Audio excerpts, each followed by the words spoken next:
During that Greensboro concert, David Tudor and I got a little mixed up.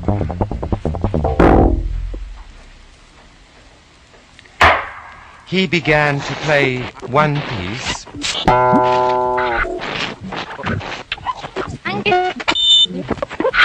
and I began to play a completely different one.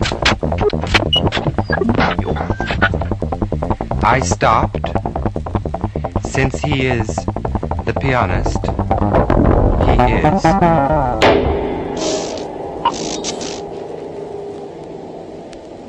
And I just sat there,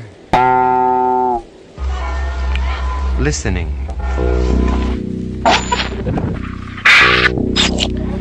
When I told David Tudor that this talk on indeterminacy was nothing but a series of stories, he said, "Don't fail to put in some benediction." I said, "What in heaven's name do you mean by benedictions?" "Blessings," he said. "What blessings?" I said. "God bless you, everyone."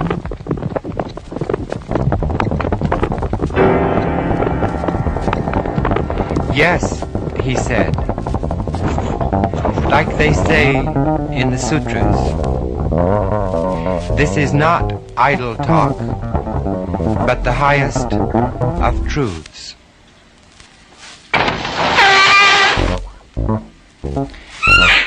There was an American man from Seattle who went to Japan to buy screens.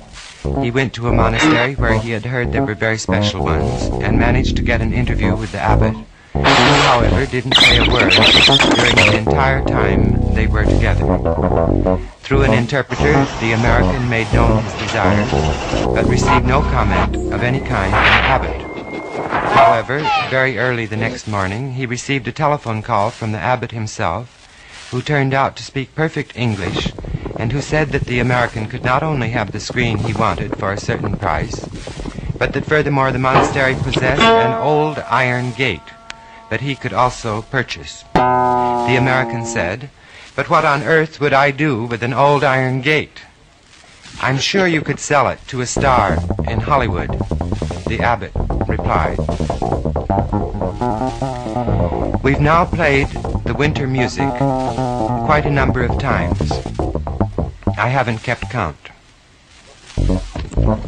When we first played it, the silences seemed very long, and the sounds seemed really separated in space, not obstructing one another. In Stockholm, however, when we played it at the opera, as an interlude in the dance program given by Merce Cunningham and Carolyn Brown early last October, I noticed that it had become melodic. Christian Wolff prophesied this to me years ago. He said, we were walking along 17th Street talking.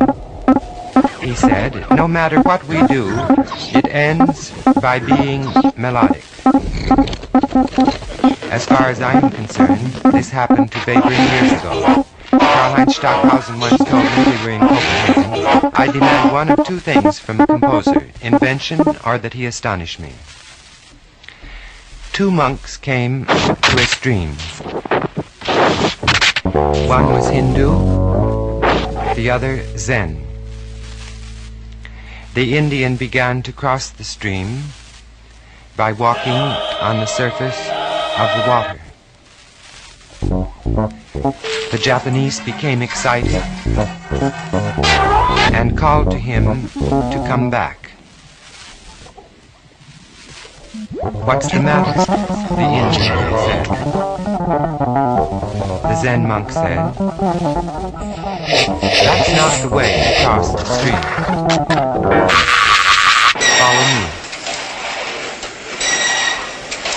He led him to a place where the water was shallow, and they waded across.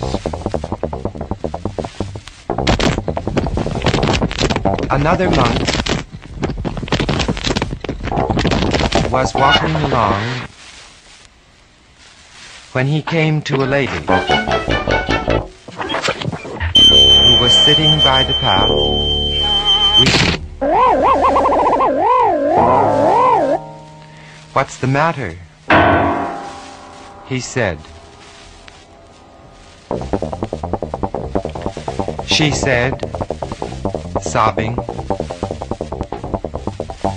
"I have lost my only child."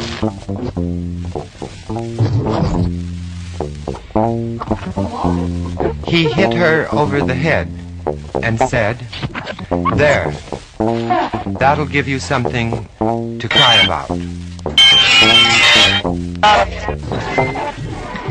In New York, when I was setting out to write the orchestral parts of my concert for piano and orchestra, which was performed September 19, 1958 in Cologne, I visited each player, found out what he could do with his instruments, discovered with him other possibilities, and then subjected all these findings to chance operations, ending up with a part that was quite indeterminate of its performance. After a general rehearsal during which the musicians heard the result of their several actions, some of them, not all, introduced in the actual performance sounds of a nature not found in my notations, characterized for the most part by their intentions which had become foolish and unprofessional. In Cologne, hoping to avoid this unfortunate state of affairs, I worked with each musician individually, and the general rehearsal was silent. I should let you know that the conductor has no score but has only his own part, so that though he affects the other performers, he does not control them. Well, anyway, the result was, in some cases, just as unprofessional in Cologne as in New York.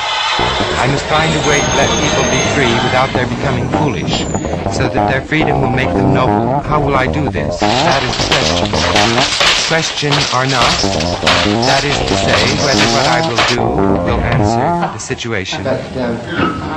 My problems have become social rather than musical.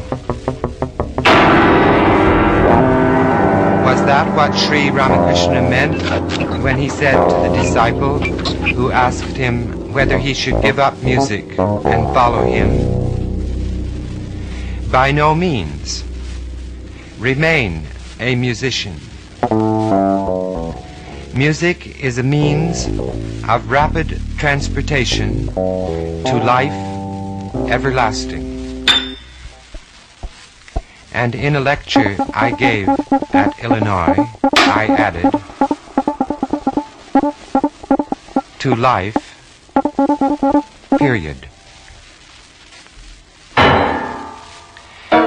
People are always saying that the East is the East, and the West is the West, and you have to keep from mixing them up. When I first began to study Oriental philosophy, I also worried about whether it was mine to study.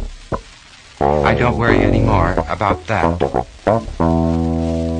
At Darmstadt, I was talking about the reason back of pulverization and fragmentation. For instance, using syllables instead of words in a vocal text, letters instead of syllables. I said, we take things apart in order that they may become the Buddha. And if that seems too Oriental an idea for you, I said, remember the early Christian Gnostic statement, split the stick, and there is Jesus. Well, since Darmstadt, I've written 2 pieces, one in the course of a 15-minute TV program in Cologne. The other is Music Walk, written during 2 hours in Stockholm. Neither piece uses chance operations. The indeterminacy in the case of Music Walk is such that I cannot predict at all what will happen until it is performed. Chance operations are not necessary when the actions that are made are unknowing. Music Walk consists of 9 sheets of paper having points and 1 without it. A smaller transparent plastic rectangle having 5 widely spaced parallel lines is placed over this in any position, bringing some of the points out of potentiality into activity. The lines are ambiguous, referring to 5 different categories of sound in any order. Additional small plastic squares are provided having 5 non-parallel lines, which may or may not be used to make further determinations regarding the nature of the sounds to be produced. Playing positions are several. At the keyboard, at the back of the piano, at a radio. One moves at any time from one to another of these positions, changing thereby the reference of the points to the parallel lines.